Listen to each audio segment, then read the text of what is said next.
Nicky, I suppose we have to start with the first wow. Wow. Wow.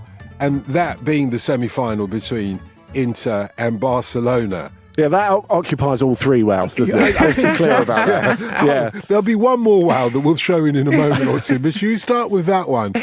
What did you make of it and how did you wow through it? Yeah, it was unbelievable, wasn't it? And you thought after the first leg, gosh, we can't possibly have another game as exciting as that. And I think the second leg was different because the first leg, it felt like every single goal was a worldie and it just couldn't stop seeing incredible things happening. And this one was almost a little bit messier, a little bit more, not the first one wasn't chaotic, but even more into the chaos.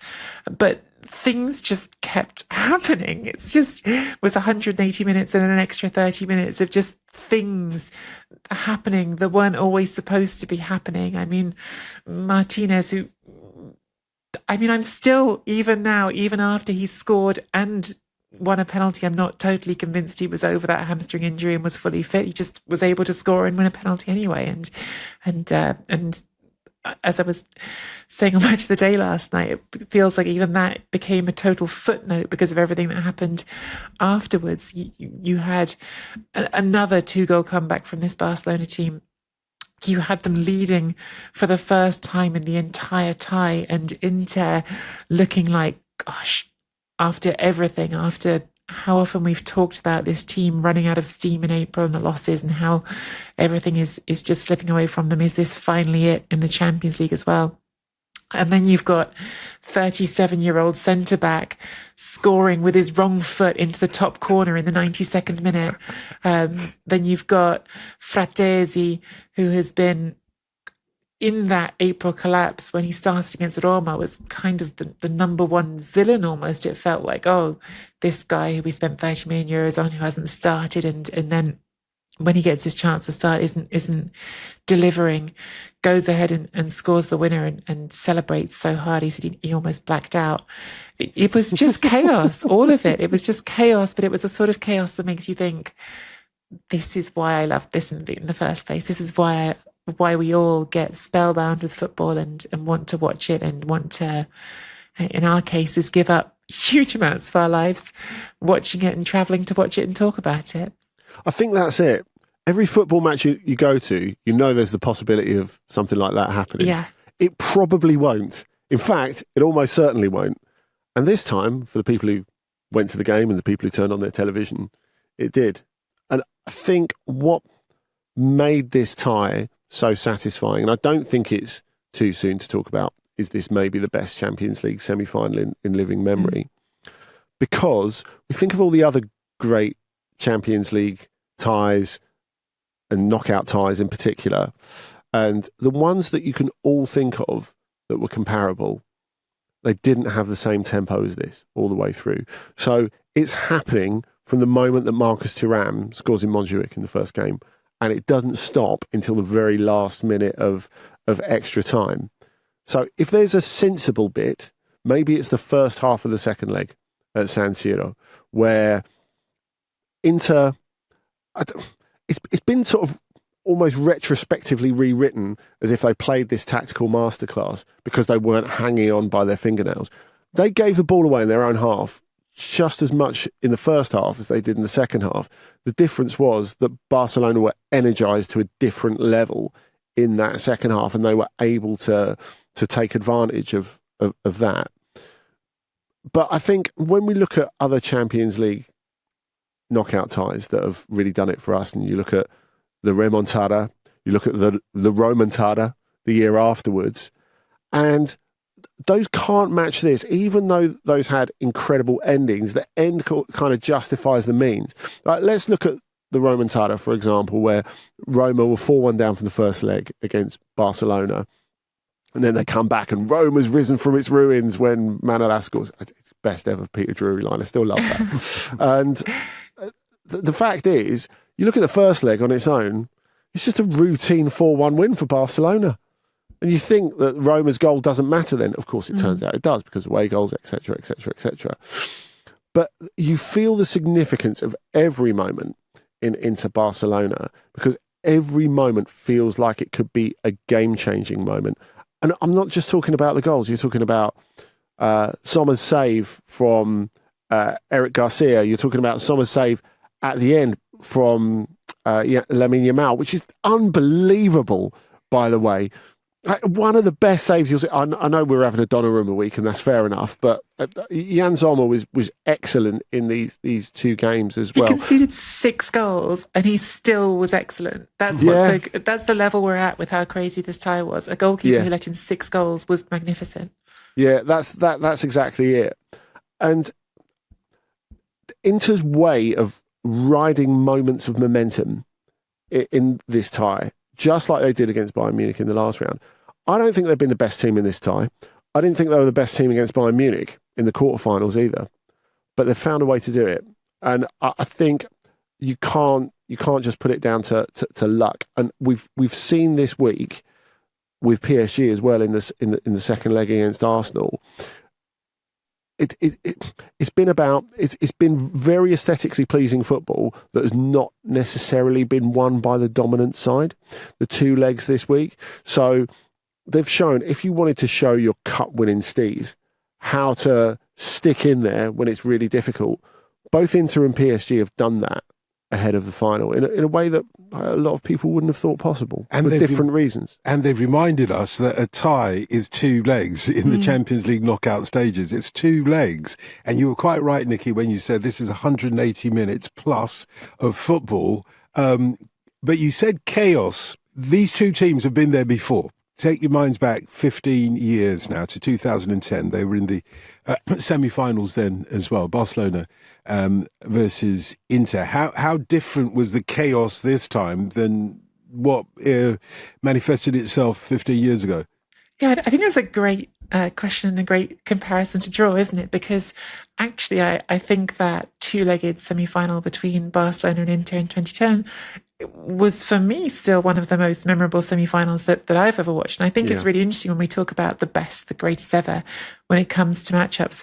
I can be quite a boring purist about stuff. I can enjoy a 0-0. In fact, it's not a semi-final, but I'll sometimes drone on about how one of the games I still remember is one of the most fun I ever watched live in person, being a 0-0 between Arsenal and Real Madrid in North London after the Arsenal had won in Madrid in the Champions League. So had to bring up my Arsenal fandom there before Dotun gets more chances to have a go. But no, really, like I can be that boring person who goes 0-0s can be entertaining too. So it's not just that there were all these goals. It's not just that we got 13 goals across 2 legs.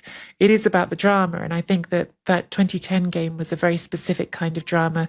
There was obviously the whole backdrop to it with the volcano that meant Barcelona had to travel the long way to get to Milan, and perhaps they weren't at their best. But Inter under Mourinho, who are having a not entirely straightforward end to that season, they very nearly let slip Serie A and the league title there, delivered one of their statement performances at home, and then they go away and it's this incredible dig in, refuse to concede that second goal, completely refused to hold the ball at all, just get rid of it. That was an incredible semi-final because it was 2 such distinct styles running into each other in that second leg, and 2 such distinct approaches, and of course some of the human drama with the Motta sending off as well, and the peeking out behind for fingers. There was so much to it. There was so much story and narrative to it. And I think all of us... Please get to Mourinho running around the pitch at Camp Nou. I think that's the best bit. The sprinklers at full time and denying him not even, in fact, in the end, I think it made his celebration even more satisfying, probably running out at the Camp Nou and getting drenched. There was so much narrative. And I think as journalists, that's probably something we cling to, especially as, I love the stories. But I did feel like what was, I suppose, a parallel you could draw from that one to this one is that then as now, these teams were full embodiments of themselves. I think Barcelona should be kicking themselves that they allow Acerbi to have that chance at the end, because if you can just have a tiny bit of game management, a tiny bit for 10 minutes. That shouldn't happen, right? You finally got the lead in the tie. Don't let it happen. But it's not who they are. It's just simply not who they are. They're going to be who they are to the end of that tie. They're going to continue to have that high line. They're going to continue to take risks. And I think that Inter, maybe this isn't the exact kind of result you expect from an Inzaghi Inter, because they have been solid defensively. And I think it bears repeating when we talk about who were the better teams, to push back a little bit on what Andy just said. I think Inter have been behind for 9 minutes in this entire competition. So Inter have not been winning games by accident. They have not been trailing almost ever in this competition in ties. So I think it's not necessarily how you imagine an Inzaghi team to be, but actually we have talked about how Inzaghi gives players license to be free to get up the pitch when they need to, when they think it's appropriate to, when their teammates allow them to, because there's so much communication and fluidity in that team.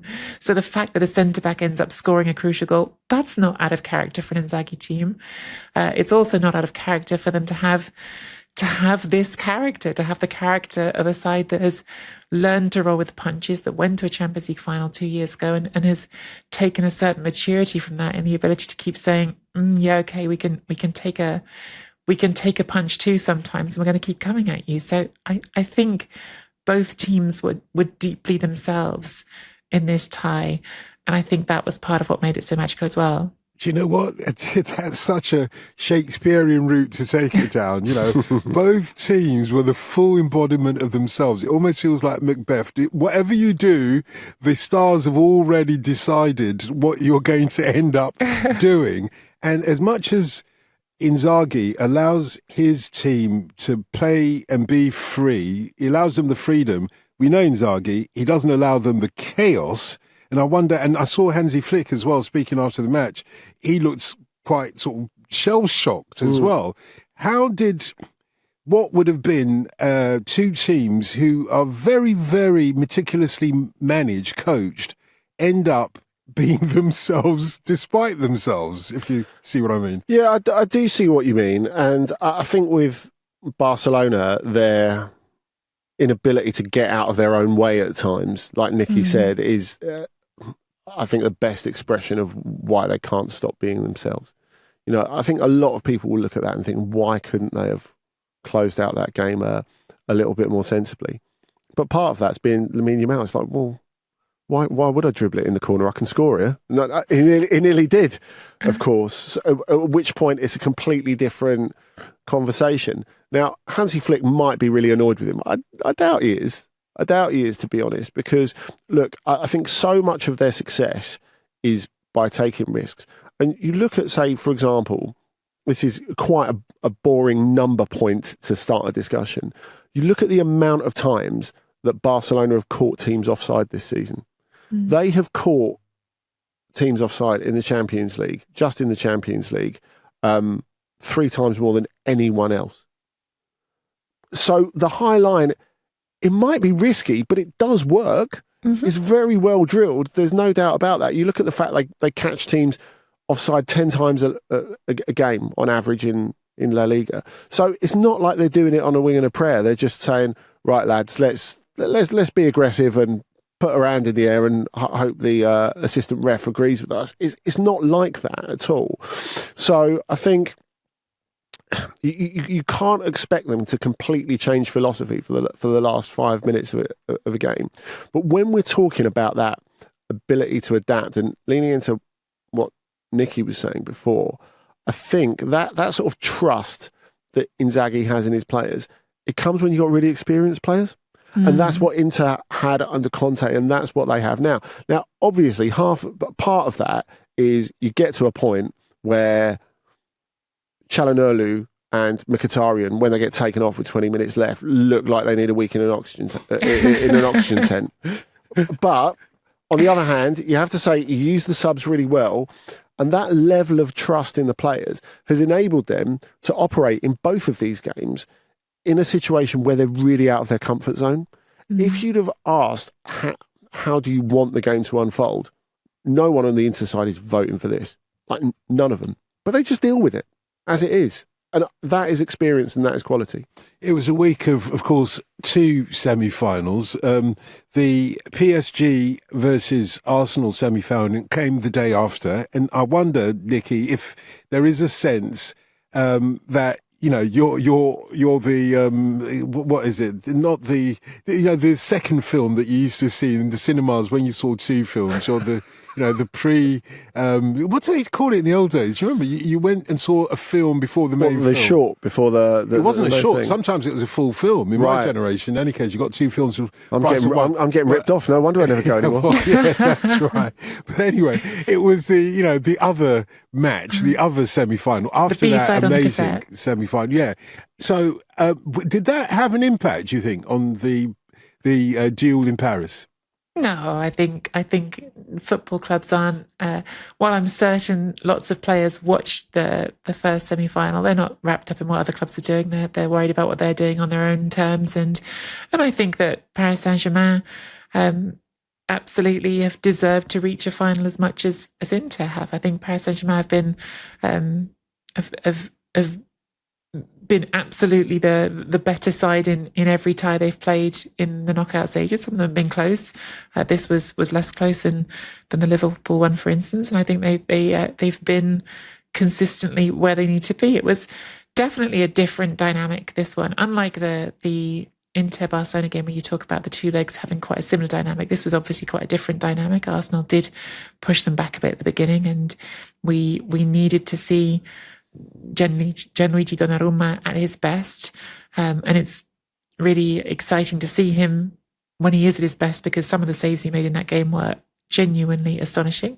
But I think we saw again in this game, in the key moments, just how much quality they have in the ability to transition into attack, in the wealth of just dribblers and ball carriers that they have, which I think is what makes them so difficult to play against. Even when you get that period on top like Arsenal had at the start, if you are not absolutely meticulous, if you make half a mistake like Rice made, like Partey made, and give the ball away, they're going to take that ball straight at you and potentially punish you for it. So I think PSG were excellent, really, and I think possibly, we don't really want to get into a big preview of the final. I think possibly going to the final as favourites, but I think they were excellent again. And while it wasn't as I suppose dramatic as the other semi-final, because as well as anything, because it takes two to tango, I think PSG did what they set out to do. It wasn't quite as exciting as the first semi-final, but it was still pretty exciting. And Arsenal, I have to take a lot of credit for that, for the way they approached the second leg and how aggressive they were. And I think that it's so unusual to see PSG pinned like that and starved of possession like they were in the first 20, 25 minutes. And that's full credit to Arsenal. But having said that, I do think that the better team over the two legs won.